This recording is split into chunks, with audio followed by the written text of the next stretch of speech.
to Party is how Andrew WK has lived since his acclaimed 2001 debut, I Get Wet.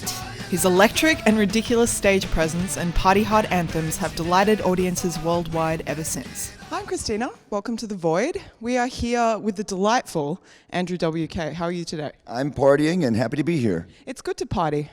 I think so. That's my life's work, so it better be good. Yeah, it's an important life's work. My first question is, when I listen to your music, I conjure inner feelings of Bill and Ted and Wayne and Garth. Those are great films, of course, and great characters. It's such an undertaking to create anything in this life. But a movie is really, it's almost a miracle that they even can organize something to that degree and actually film it.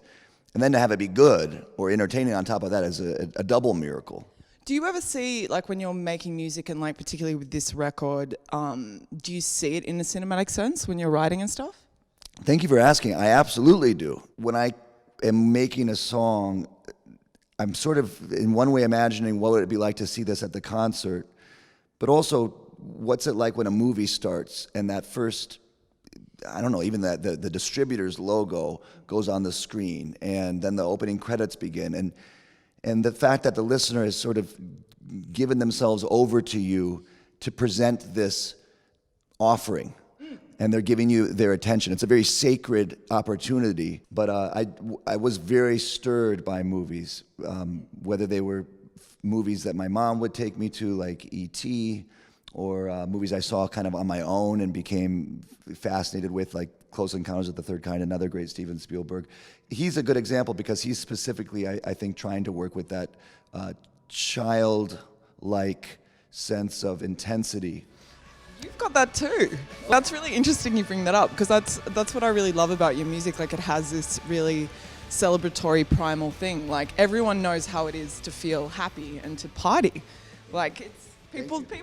Like, it's, you know, it's sadness and darkness. It is a shared experience at the same time, but I think it's less easy to get there, and not everyone wants to share it as well. Whereas party, you want to share party. Well, that is, yeah. I mean, there are moments where I would say I would intentionally want to go into a dark place, but it seems like those happen automatically. So we have these great things like music as a way to sublimate that, to counteract it, and not to eliminate it even, but to even show that those down moments in life have a beauty in them too. And the fact that something as powerful and as accessible as music really works to, I don't know, ground all emotions in some kind of value and meaning. Totally. That's a really interesting way of putting it. I think, because I think there's great courage in actually admitting your emotions and actually feeling your emotions. I think the world is kind of caught up in this whole thing at the moment with just being numb. Like, people looking for all these ways. They're told by advertising they're meant to feel happy all the time, and you're meant to be rich, and you're meant to have all this stuff, and everything's meant to be right. And it's just like, it's a lie. Like, we're naturally nuanced characters. Being alive is darkness, it's death, but it's also birth. And it's like, that's right, it's both. It's all these things. The myth of the idyllic life is very tantalizing. And it's like you're saying, it's presented to us, we tell each other about it, we support this dream that if we can do X, Y, and Z, or get X, Y, and Z, or that in some day, in some way, if all things align right, and we could just try hard enough, then life is gonna really be good and we'll be happy. And of course, that's easy to find fault in and say, oh, that's an illusion and it's pointless. But it does drive us. It's a way of understanding this compulsive drive we have. The human spirit has a desire for something, for understanding, for accomplishment, for achievement, for pleasure, for numbness, for intensity, all these different things. So we try to align that drive with some sense of purpose, whether it's to be happy or to make money or to do something meaningful or to feel better. Yeah. But I like what you're saying in that if we can find a way to appreciate the whole human experience, then we don't need to be at odds quite as much in that perverse way that makes so much of our time torturous. Well, exactly. Like, we need to be honest with each other. I think the more we can be honest, the better. And I think the great thing about music is it's an easy way to step into a shared space and a forced way of, like, being in the moment. How do you describe your world? Like, Because I feel like a lot of different people would connect to it. It's a very universal message. Tell them to sign up. You know, the more we could use more. Those that have responded to it, I feel like we were soulmates in a sense, that this elusive feeling that I've been attracted to for as long as I can remember, and trying to find in all these different ways, music as the main way. There's other people that are also looking for that specific feeling. It's like a taste. It's like a flavor that you just get hints of here and there, and then you're trying to find that mother lode where you can find this spice that's only that flavor and just indulge in it. But there's some people who just don't like that flavor, right? So I'm out here sort of calling out to the world, looking for those people who are destined to partner with me in our search That's awesome. for this spice. We talked a lot about having like a shadow self, and how when the world constructs a shadow self of you, and you in particular, that you have it like a persona and stuff, and the world starts interacting with that rather than you. What does that feel like? Do you think your persona's gotten closer or further away to who you really are over time? That's kind of a complicated question. No, well, the shadow self, I would refer to the feeling that we're trying to manifest. So I'm a means to that. The music is a means to that. This interview is a means to that. We're trying to create a physical encounter with joy. Yeah. And so that's what people are attached to. It. Now, they might think it's me, that's where that joy is coming from, but it's not. It's its own thing.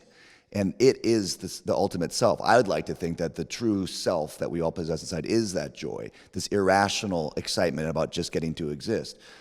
And me getting to focus on being around that joy is this great privilege that I have, this incredible opportunity that I get to do work that's about that feeling.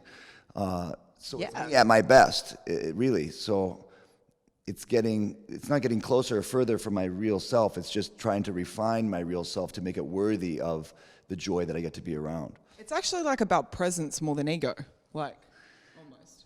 Well, ego is valuable too, you know. Yeah. It just has to be managed. You reckon? Well, yeah, it's because you have to have some idea of who you are, but you have to also understand that it is just an idea, and it can be changed, and it can be incorrect, and it can be manipulated and refined. But it isn't necessarily who you actually are, but that doesn't mean it's not valuable.